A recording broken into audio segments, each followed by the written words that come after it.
Hello guys. अरे हां sorry. तर ते डॉट दिसत होता. मला लाल टिपका दिसत होता, विसरली मी. मला वाटलं कॅमेरामध्ये काही प्रॉब्लेम झाला काय. सो कसे आहात सगळे, मजेत आहात ना? मस्त एन्जॉय केली ना काल रंगपंचमी. मी नाही खेळली. हां कारण त्यांना काल मी घरी होती ना, तर सगळे लोक येऊन कलर लावत होते. ती खूप घाबरली होती आणि ते कलर पाहून ना ती थोडी रडायला लागली. म्हटलं नको खेळूया.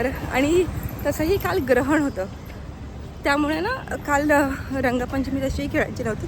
बट ठीक आहे, ज्या मुलांनी खेळली त्यांनी खेळली, ज्यांनी नाही खेळली त्यांनी नाही खेळली. एक मिनटं. तर काल ॲक्च्युली खेळायची नव्हती खरोखर. ग्रहण होतं आणि ग्रहण काल मला वाटतं परवा रात्रीपासूनच ग्रहण स्टार्ट झालं होतं.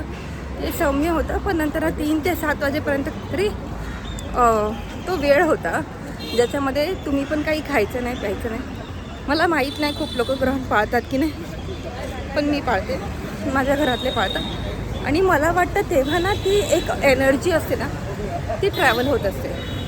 आणि त्यावेळेत काही खाऊ पिऊ नये याच्यामागे काही सायंटिफिक रिझन आहे जे मला जास्त माहीत नाही आहे. मे बी जसं की ते जो प्रॉपर हे असतं ना, म्हणजे आता एक मिनटं, जी काय बोलतात त्याला, प्रॉपर वैज्ञानिक भाषेमध्ये जे काही आहे ते मला एवढं माहीत नाही आहे. पण माझे पप्पा मम्मी म्हणतात की एक हे, सॉरी इंग्लिश शब्द वापरते पण मला खरंच नाही कळत आहे, ती जी एनर्जी असते ती चांगली नसते त्या काळात. आणि जे कॉस्मिक किरण निघतात सूर्याचे, ते चांगले नसतात आपल्या शरीरासाठी. आणि त्यामुळे आपण काही खात नाही पीत नाही. ठीक आहे, तुम्हाला जर जास्त नॉलेज हवं असेल किंवा जास्त ज्ञान हवं असेल तर तुम्ही ऑनलाईन सर्च करू शकता. मी ट्राय करते आहे शब्द न वापरायचे, पण काही काही शब्द मला पण नाही सुचत, त्यामुळे तुम्ही पण माझी हेल्प करा, मदत करा. इंग्लिश शब्दांना मराठी शब्द. ठीक आहे, ज्यांना ज्यांना असं वाटतं मी माझी मराठी खूप चांगली करावी, त्यांनी कृपा करून मला मदत करा ह्या बाबतीत. ओके, तसं मी मराठीमध्ये लिहिते, पण एवढं भारी मराठी मी लिहित नाही की असे पूर्ण शब्द कळतील. तिथे मी मध्ये इंग्लिश शब्द वापरते आणि माझ्या वाचकांना कळतात. सो ज्यांना माझ्या कथा वाचायच्या असतील त्यांनी मला खाली समीक्षा द्या. कमेंट नाही बोलली मी, समीक्षा बोलली. तर समीक्षा द्या, मी तुम्हाला माझ्या कथा पाठवेल तुमच्या वैयक्तिक समीक्षेवरती. किती ऑड वाटतं ना, बघे परत शब्दाला किती थोडं वेगळं वाटतं ना, की जेव्हा आपण नीट शुद्ध मराठी बोलायला ट्राय करतो तेव्हा. I know. तर हां, तर काल ना मी रंगपंचमी खेळली नाही, ग्रहण होतं म्हणून.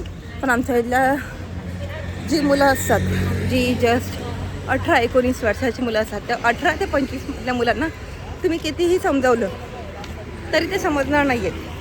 आणि बोलले की आजच आम्हाला सुट्टी आहे, उद्या सुट्टी नाही, तर मग उद्या रंगपंचमी कशी खेळणार. मग ते लोक खेळले आणि त्यांना बघून रिथांना घाबरली, कारण साधे कलर नव्हते, हिरवे पिळे निवळे निळे कलर होते. हां, असे विचित्र कलर होते.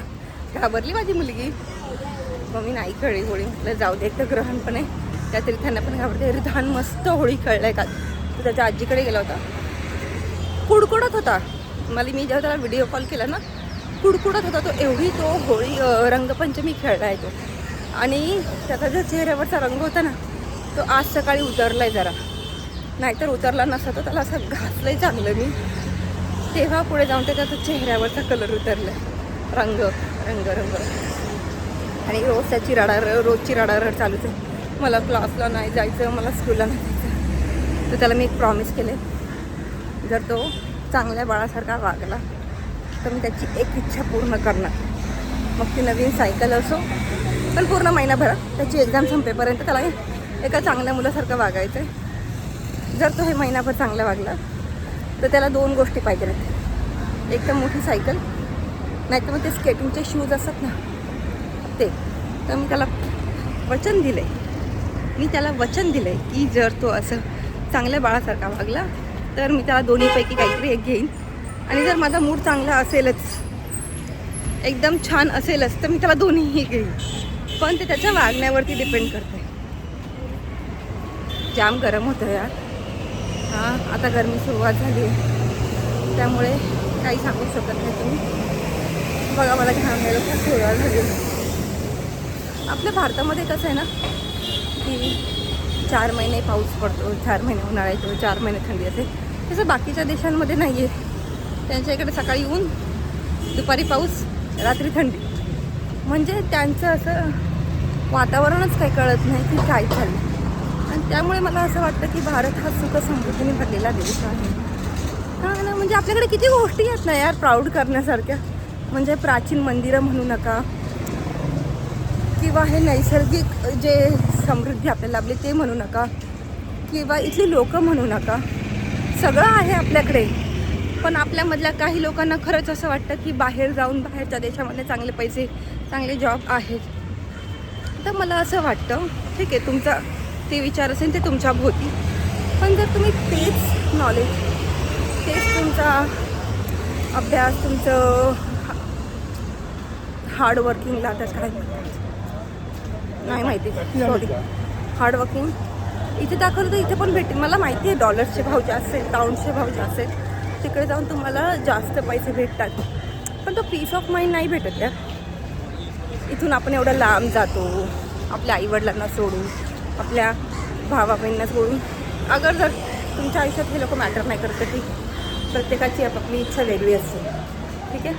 तर तुम्ही जाता तिकडे काम करता, ठीक आहे. पण हे असे जेव्हा युद्धबिद्ध होतं ना, तेव्हा सगळ्यात जास्त भीती तुमच्या लोकांची वाटते माहिती. तुम्ही जे तुमचं घर तिकडे बसवलेलं असतं, ठीक आहे, तुम्हाला आवडतं तिकडे, ठीक आहे, मला काय माहिती. पण तुम्ही तिकडे तुमचं घर बसवलेलं असतं, तिकडे राहता 10-15 वर्ष, तुमचे एक कम्फर्ट सेट झाला असतो. पण तोच ह्या युद्धाच्या काळात जर तुम्हाला सोडून परत भारतात यावं लागतं, तेव्हा भारत असा नाही म्हणत की तुम्ही इतके वर्ष तिकडे राहिलात, तेव्हा नाही तुम्हाला आमची आठवण आली. पण आता तुम्हाला तिकडे जर धोका वाटतं तर तुम्ही इकडे येत आहे. बरोबर आहे की नाही? काहीच चुकतंय का माझं? मी जे खरं आहे ते बोलते. तेव्हा तुम्हाला वाटतं नाही, भारतात आपल्याला एक सुरक्षितता भेटते. कारण का पूर्ण जगात युद्ध चालू आहे, पण भारतात नाही चालू आहे, ठीक आहे. टचवूड असं होऊ पण नाही. देवाला मी खरंच प्रार्थना करते की भारतापर्यंत युद्ध येऊ नये, कोणाचंच येऊ नये. मला असं वाटतं हो, युद्धच होऊ नये. पण आता काही नाही करू शकत. काही मूर्ख लोकांमुळे त्यांच्या देशाला सफर करावं लागतं. हे रशिया युक्रेनचं युद्ध, याच्यामध्ये फक्त काही नाही आहे. याच्यामध्ये फक्त 2 लोक इगोला भेटलेली आहेत, ठीक आहे. प्लस जे आता पाकिस्तान आणि अफगाणिस्तानचं चाललं आहे, काही गरज नव्हती. अरे उद्योग करायचं ना तुम्हाला, तुमच्या दोघांमध्ये करा ना. विचारा त्या बायका पोरं भरडल्या जातात, ज्याची आता काही चूकच नाही आहे, ठीक आहे. जाऊ, त्याच्यामध्ये आपण काहीच करू शकत नाही. हे तिथल्या लोकांना कळलं पाहिजे. त्यांनी अशा लोकांना निवडून दिले ज्यांना प्रश्न बोलून सोडवण्यापेक्षाही भांडण्यामध्ये जास्त मजा आहे. काही असं नसो, मी यावेळेस खरंच आपले पंतप्रधान नरेंद्र मोदीजी यांना ना सल्यूट करते. त्यांच्यामुळे आपल्यापर्यंत काही आलं नाही आहे आणि प्रार्थना करते की पुढे येऊ, ठीक आहे. ऑफिसला पोचली आहे, बाकीचा व्हिडिओ संध्याकाळी. हॅलो, तर मी निघाली आहे जस्ट ऑफिसमधून आणि ना आज माझ्या ऑफिसच्या बाहेर एक डोसेवाला. तर मी म्हटलं पुढे जाऊन वडापाव खाण्यापेक्षा आज डोसा ट्राय करूया, बघूया कसं आहे. मी घेतलं आहे 7 डोसा, ठीक आहे. मला डोसा चांगला आवडतो कारण का हेल्दी असतो. बघूया आता. हे काढतायत माझा डोसा.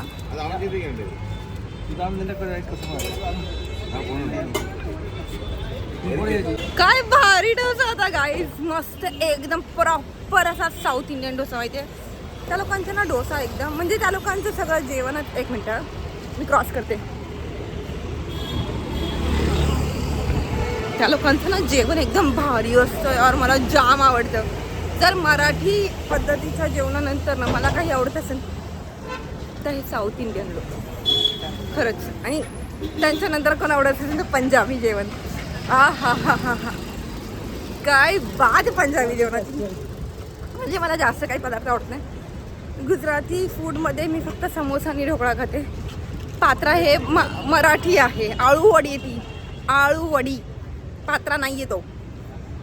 आणि काही लोकांना पात्रा पण बोलतात, पत्रा बोलतात. सो हां, तर सगळ्यात पहिलं आपलं मराठी जेवण. जस्ट त्याला काही तोडच नाही आहे. म्हणजे प्रत्येक गोष्टीत इतकं वेगळेपण आहे, साधेपण आहे. आणि काही काही पदार्थांमध्ये तर काय असं एकदम बाप पदार्थ आहेत, बाप. जसं की पुरणपोळी झालं, मसाला वडी झालं, पाटवड्या झालं,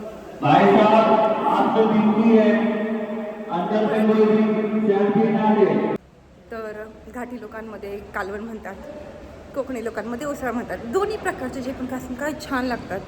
परत आपलं वरण आहे, वरणाचे पण खूप सारे प्रकार आहे. साधं वरण आहे, फोडणीचं वरण आहे, वाटपाचं वरण आहे, भाज्या, सगळ्या भाज्या आपल्या करण्याची पद्धत वेगळी, प्रत्येक भाजीची करण्याची पद्धत वेगळी आहे. मसाले भात माझा फेवरेट म्हणजे कढी भात, त्याची काही तोडच नाही म्हणा.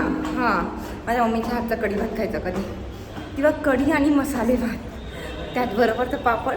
आणि माझं एक वेगळं कॉम्बिनेशन आहे, ठीक आहे. करते टमॅटो राईस, कढी आणि कारा चटणी म्हणून ना एक ऑरेंज कलरची चटणी असते साऊथ इंडियन लोकांची, ती बास. मला हे वेगळं कॉम्बिनेशन आहे माझं, कारण का टमॅटो राईस आणि कारा चटणी साऊथ इंडियन आहे, कढी ही महाराष्ट्रीयन आहे. साऊथ इंडियन लोक कढी खात नाही, ज्या हिशोबाने मला माहिती, त्यांचं काहीतरी वेगळं नाव असतं.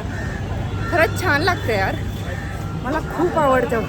आणि मसाले भात मी माझ्या हाताचा करते, तोच मला आवडतो, किंवा मम्मीच्या हाताचा. मी जास्त कोणाच्या हातचा मसाले भात नाही खात, कारण का मला एका पर्टिक्युलर म्हणजे विशेष असं कसं मी ना तो वाटून मसाला माझा वाटून असतो, त्यामुळे तो थोडा वेगळा असतो बाकीच्यांपेक्षा. आणि ते मसाले पण माझे वेगळे असतात, ठीक आहे. त्यामुळे तो मला जाम आवडतो, म्हणून मी कोणाच्या हातचा मसाले भात नाही खात. दाल खिचडी एकदम मला आवडते, म्हणजे असं करून कंटाळा आला ना, टाकायचं कुकरमध्ये सगळं डाळ, काय कच्ची डाळ, धुतलेले तांदूळ, कांदा, टमॅटो, कोथिंबीर, लसूण, बास, थोडीशी नावाला हळद आणि मीठ. जाम चांगली होती दाल खिचडी, ट्राय करून बघा. मी ऑफिसला येते ना, मला थोडं टेन्शन यायला लागले, कारण माहिती आहे असं कधी कधी मिसायला असं जाताना, म्हणजे असं जाताना दुबईला भारतात पडलं तर आहे ना काही पण खरंच यार थोडी भीती वाटते. आपण सुरक्षित आहोत, पण थोडी भीती तर वाटतेच ना, साहजिक आहे. कळत नाही आहे काय होतं आहे, का लोक असं रॅशनल डिसिजन घेतात, इरॅशनल. आणि मग त्यांच्यामुळे बाकीच्या, मी ऐकलं की इराणमध्ये ना 160 मुली मेल्या यार. म्हणजे ठीक आहे, त्या लोकांचं आहे, तुम्ही त्या लोकांना उडवा ना. 160 मुलींच्या शाळेवरती बॉम्ब फोडला यार, तुम्ही स्ट्राईक केलं आहे, तुम्हाला लाजा वाटल्या पाहिजे. खरंच काय करणार आहोत आपण. मला वाटतं की ह्यांनी ह्या सगळ्या गोष्टी बोलून सोडवल्या पाहिजे नाही.